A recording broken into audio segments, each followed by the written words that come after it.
Hey, what's going on, guys? It's Greg Jones with Engine Builder. Welcome to another Shop Takeover. Today, we are south of Atlanta in Williamson, Georgia. We're checking out Patriot Performance. We're going to be talking with owner Tim Estrem. These guys are kind of new to the game, but Tim's been in the industry for a while. These guys work on LS, LT, Hemi stuff, but they'll machine pretty much anything, including imports and diesel work too. They got a pretty cool shop, so let's go check it out. Come on.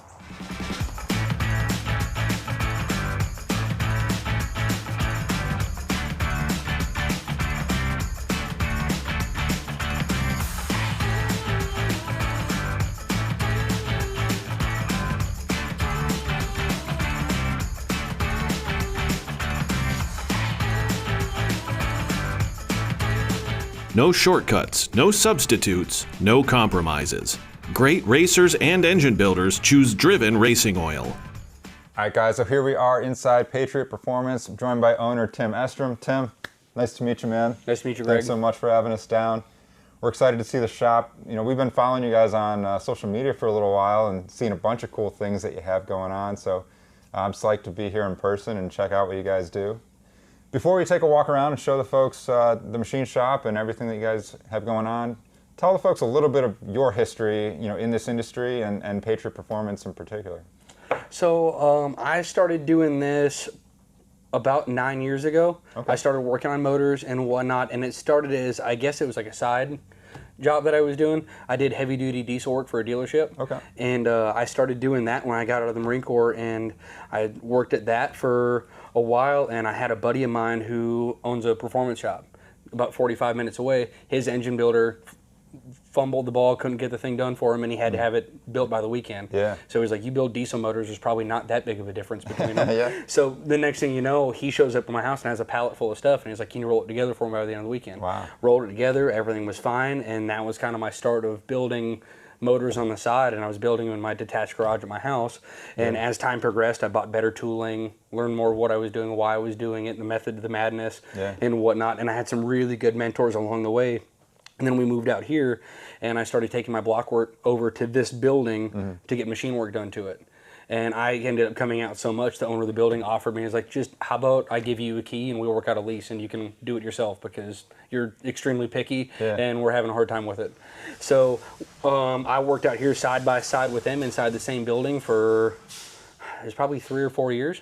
And then with that being said, there was a point before that I got diagnosed with cancer. Oh, geez. And I ended up having to stick with my main job I had to keep my health insurance. Sure. So I had to keep my health insurance and everything to be able to provide and whatnot. And then we pushed through. We got to that 5-year point to where the 5-year clean scan came through. That was on a Tuesday. Awesome. Then on Thursday afternoon, I was cutting grass, and I got a phone call from the guy that owned this building, and he said, hey, we're going out of business.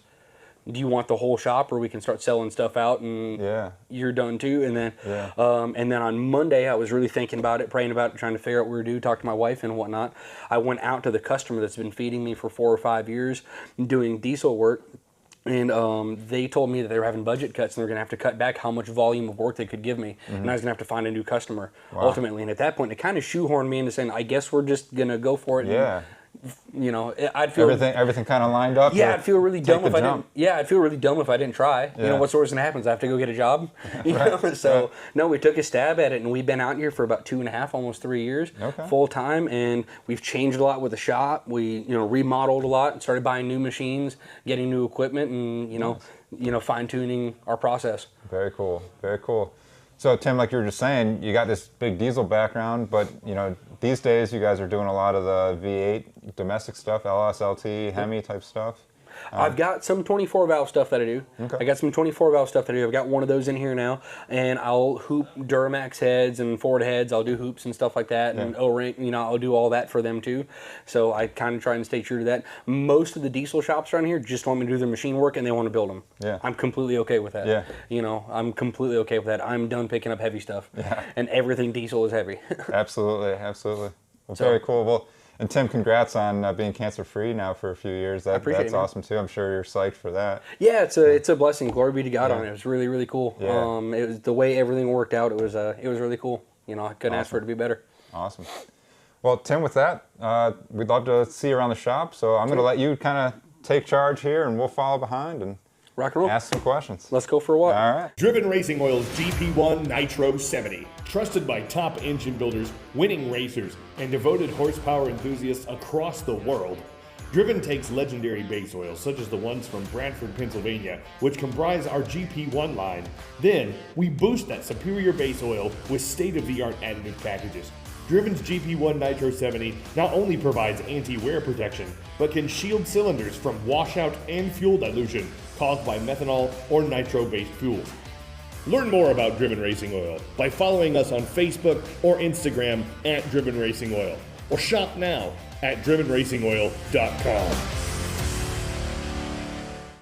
This is kind of my domain. This is where I live most of the time. So I've got a blockwork guy and a cylinder head guy. This is my cleaner room where everything comes in, where we do full builds. Everything comes in here is clean, machined, ready to get put together. Or at least it's being blueprinted to figure out what we need and what we don't need. Right. So this is the cleaner room. We try and keep everything organized as far as parts and whatnot through here. This is my haven. Yeah. So some of the new equipment that we talked about, we got. So that's a Buxton valve spring tester. Yep. I love that. I don't know if you've seen them before or not.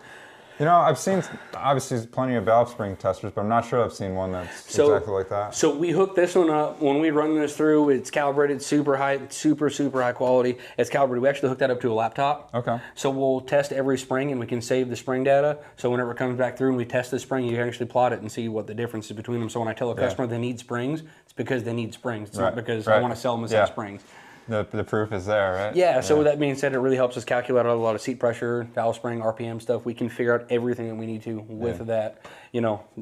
But like I said, that's part of what we're trying to invest in, so we know what we're doing instead of it should be fine. That's how my dad did it. You know, type of thing. So Tim, obviously this is your build room. How many engines will you guys get through in a given week or a month? You know? I usually try and build at least 2 of them per week. Okay. I try and build 2 a week, and that's also with me. You know, I'm the owner, so I run the shop, run the guys, do the paperwork and whatever else. I try and get at least 2 a week out myself. Nice. And it's a tall order. It sounds, you know, doesn't sound like it, but it's a tall order trying to get them blueprinted out and, you know, and whatnot. But 2 a week is my goal. Very good. So. Cool.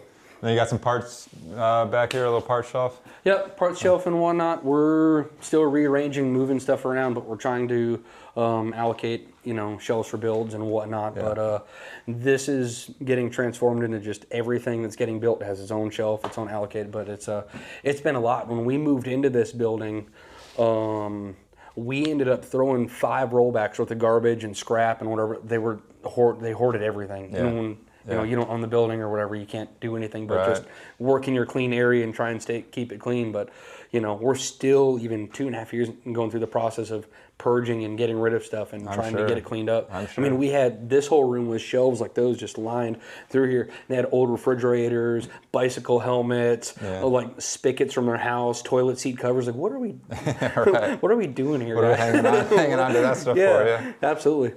Well, very cool. Yeah, it's looking nice now. I appreciate it, man. So this is a cylinder head corner. This is mainly where my guy Kyle lives at. This is where Kyle lives at. We try and, you know, keep him busy over here. Nice. What was it? A manual spring compressor, air operated spring compressor. Our valve grinder just died, so that was our backup one that we're cleaning up. Okay. We literally just set up today. We're cleaning that one up until the new one comes in, just to keep it rolling. But now, I mean, we got our Surdy, Peterson. We got you know, this is valve spring, cylinder head, and central. Nice. You know, so looks good. This is Bob the Block Man. Hey, Bob. This is the man. Sir? Greg, nice to meet you. We've talked on the phone before. Oh, very good. Yep. So we've got Thanks for having us in.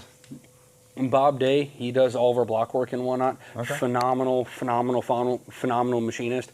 So this is part of what I talked about as far as, you know, it's a Trace Boss software. So everything we hone, we're scanning it. So we're getting peaks, valleys, we're getting plateaus, and we actually draws a picture where you can actually see what it looks like. So it's measuring, you know, measuring the crosshatch, and it's actually measuring how deep everything is. Very cool. So with that being said, every block hones differently. whatever it's made out of, what the line is made out of. Lake Speed and Rottler put on a class about 2 years ago. Yeah. And I went up to that, and they blew my mind. The whole first day was we sat in class and learned and learned and learned. Then the second day we went out in the shop, and they had an LS motor that was torque plated up, put in the machine, ready to go, and we honed on it, and then exact same way on every cylinder, and we measured them, they all read completely differently. Yeah. And then when they took the torque plates off, this one had a factory sleeve, that was a Melling sleeve, that was a Chinese sleeve, that was a Darton sleeve, that was an LA. Right. So it drew the picture that like we need to know what we're honing, what we're doing, how much pressure we're applying. Absolutely. You know, so, and then with that being said too, whenever we get into this, he's got a camera that he actually takes and puts into the cylinder. So put that into the cylinder, we can measure the angle of the crosshatch, and we can see if it's actually tearing or if it's cutting the material and whatnot. So, and every hone's gonna be a little bit different depending on what fuel it's on, how much, you know, if it's boosted, what the ring's made out of. So it's not a matter of rough stone, smooth stone. It should be fine. We know it's gonna work because we've got the data to prove it. Right. We know it's gonna work. There's That's no question. cool. We know it's gonna work. Yeah, the stuff Lake's, you know, preaching, and certainly Rottler and other folks, it's definitely important, and it's kind of a game changer these days. It is. It is. You know, the thing that got me was we were in there. I wasn't a believer at first. They had a Ford 460 that they put together. Lake Speed and his dad put together. Put in the dyno, took it out of the bag. Put it in the corner. Took it back out years later. Ran it, made within a couple of the same number. All they did was a piston ring change and a hone, and it picked up like 41 horsepower. And I was like, there is no way. Then we went out there, and I was like, he did it. You know, he absolutely did it. So with that being said, at this point, it's free horsepower. Why would we not invest in free horsepower? If we're already doing the work, we might as well do the work and do it right. Very cool. So that's why I'm grateful to have Bob. He came in ready to rock and roll. This is all of his own personal stuff. He's bought 2 measure pistons. Okay, the QMP stuff, Yep. Nice. That's how long I've been with it. 003. Nice. It's the third one made. Very cool. Very cool. So, you know, he's measuring pistons. These came out of a used motor, obviously, and he's measuring for, you know, the cam to see if they're out of round, what, you know, this and that, whatever else, and just the amount of accuracy he measures his stuff with and hones it and everything. Just, it blows me away the, you know, dedication he's got to it. So, tickled to death to have him. Awesome.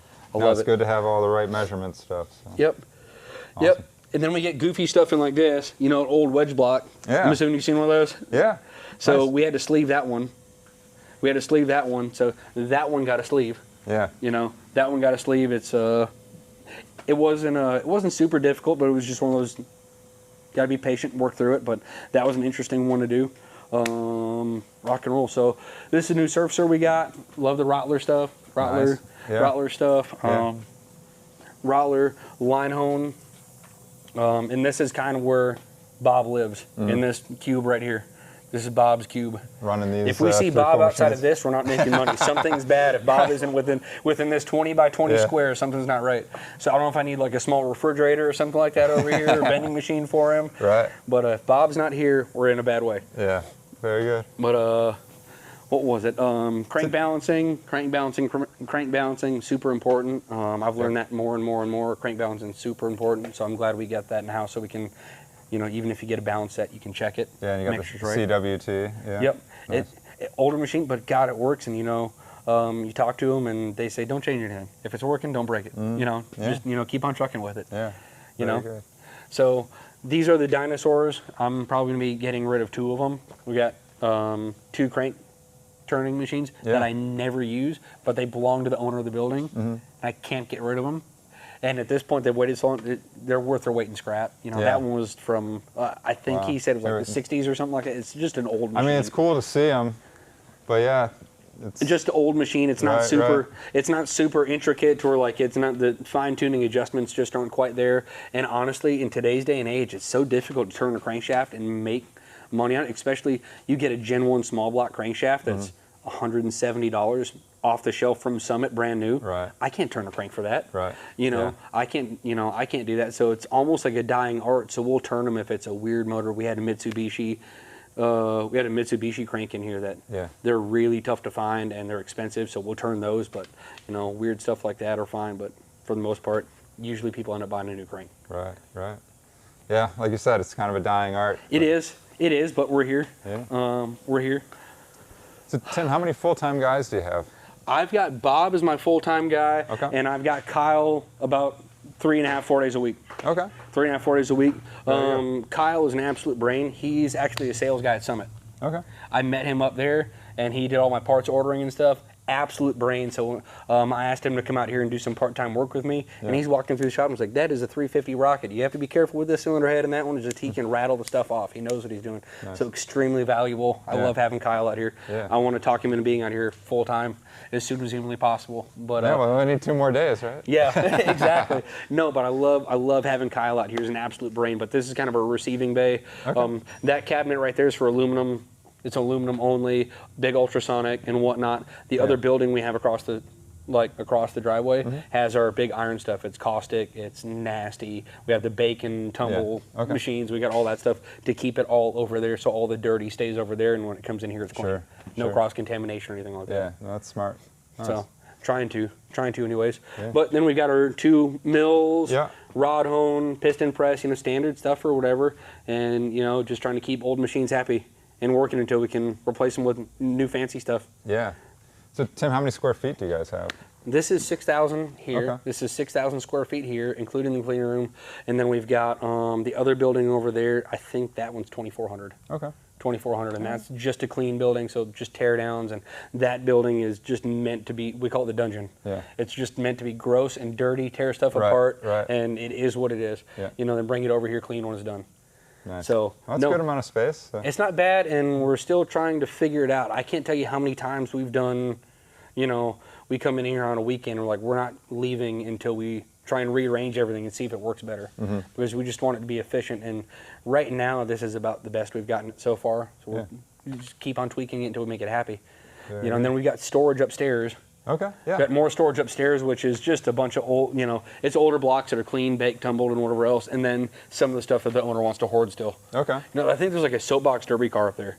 I don't know how they got it up there. I'm not asking any questions, because if I ask them, they're going to ask me to help them take it down. Right. I'm just going to pretend like it doesn't exist. But no, we have that up there, and we ended up throwing out, it was over 30,000 pounds worth of scrap the first time we went through it. Wow. And I'd say probably half of it was above that clean room. So like the ongoing joke was, if you ever went upstairs, you'd never go back in that engine room ever again. You'd be like, not until that stuff gets cleaned out. Right. But a little scary. Yeah. So this is the shop. This is what we operate out of. We try and keep it climate controlled, so it keeps humidity, moisture, and all that stuff to a minimum. Feels great. Yeah, and if you machine a block at 70 degrees, and then you build it at 70 degrees, there's no thermal expansion or anything like that. So we just try and keep it consistent as possible. Yeah. Cool. Well, Tim, we appreciate the walk around. You just mentioned you guys have been in business 2.5, 3 years. Full time, yeah. Full time. You mentioned there's some older machines in here. So what is kind of on the docket moving forward? What's the future kind of look like? What do you guys want to do? The first thing I want to get in the worst possible way is a cylinder hone, an automated cylinder hone from Rottler. They're awesome, phenomenal. I've got a really good, my Rottler rep lives like 7 miles from here. Nice. I could throw a rock and hit his house. I'm feeling froggy. Yeah. I want an automated cylinder hone. It's a first thing you can put into that's going to make your money. It's going to pay for itself quickly, because you can program it, set it in there, and it'll work and work and work. And at that point, I can have Bob working 2 other machines. But we have the automated surfacer, program that one, let it roll. He can set the block in there, and it'll hone each cylinder and do what it's supposed to once he programs it, and then move on, and he can be working essentially 3 machines at a time. That's going to be the first move. And then after that, Rottler came out with another machine that I'm interested in. But, my Rottler guys talked me out of it a couple of times, just because he tries to have my best interest in mind instead of just making money. Sure. But, that's good. He's really good. It's a surfacer and a boring bar. I wanted to buy that one in a bad way, but he's talked me out of it. But that's the first thing, is an automated hone, and then we want to start getting into 5-axis stuff. Okay. Start getting into 5-axis stuff and whatnot. We sleeve blocks and whatnot here with what we have, but I would love to have some, newer 5-axis equipment so we can really start cranking some of the work out. Yeah. Very good. Well, Tim, again, really appreciate you walking us around. Very cool shop. Very cool to see what you guys are doing, and wish you guys the best of luck moving forward here. Still got a lot of years ahead of you. So I do. Cool. I'm excited. I want to keep learning, and I'm really grateful. I got a lot of people in the industry that have worked hard, and they teach me. For whatever reason, they'll talk to me, and they'll try and teach me as much as they can, and I'm super grateful for it. Yeah. You know, I started off, Martin Smallwood's a really good friend of mine, and then he introduced me to Brian Tooley and John, the owner of CID, and you know, you talk to a lot of people that are just wealths of knowledge, and for whatever reason they're willing to talk to you and teach you and pour into you and pour into you, and I'll keep taking every bit of it as much as they'll let me, you know, as much as they'll teach me, and you know, it's a cool industry. It's a really cool industry. It's tough. Like, it's really tough. I've learned a lot, but it's really cool. Yeah. Well, I think you just hit the nail on the head. I think there's a lot of people willing to share knowledge. It's you know, we need more people willing to listen and put that knowledge to use, right? Yep, that's it. So, very cool. Well, Tim, thanks again. Guys, that's been this episode of Shop Takeover. Make sure you guys are checking out everything that Tim and his team are doing here at Patriot Performance. Follow them on social media. And as always, make sure you're checking out enginebuildermag.com for more great engine content. Thanks for watching, and we'll see you guys next time.